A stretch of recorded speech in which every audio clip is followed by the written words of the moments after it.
একাত্তরে মুক্তিযুদ্ধকালের মানবতাবিরোধী অপরাধের মামলায় মৃত্যুদণ্ডাদেশ থেকে খালাস পেয়েছেন জামায়াত নেতা এটিএম আজহারুল ইসলাম। মঙ্গলবার প্রধান বিচারপতি সৈয়দ রেফাত আহমেদের নেতৃত্বাধীন ৭ সদস্যের বেঞ্চ আজ এ রায় দেন। অন্য কোনো মামলা না থাকলে আজহারুলকে অবিলম্বে মুক্তি দিতে বলেছেন আদালত। মুক্তিযুদ্ধকালের মানবতাবিরোধী অপরাধের কোনো মামলায় রিভিউ আবেদনের পরিপ্রেক্ষিতে আপিলে এই প্রথম কেউ খালাস পেলেন।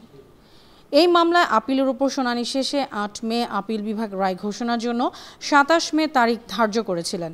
সেই ধারাবাহিকতায় আজ সকালে রায় ঘোষণা করেন আদালত। মুক্তিযুদ্ধের সময় মানবতাবিরোধী অপরাধের মামলায় ২০১৪ সালের ৩০ ডিসেম্বর আন্তর্জাতিক অপরাধ ট্রাইব্যুনাল আজহারুলকে মৃত্যুদণ্ড দিয়ে রায় দেন। দণ্ডাদেশের বিরুদ্ধে ২০১৫ সালের ২৮ জানুয়ারি আপিল করেন আজহারুল।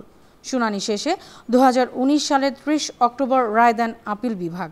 ২০২০ সালের ১৫ মার্চ আপিল বিভাগের পূর্ণাঙ্গ রায় প্রকাশের পর পুনর্বিবেচনা চেয়ে ২০২০ সালের ১৯ জুলাই আপিল বিভাগে আবেদন করেন আজহারুল।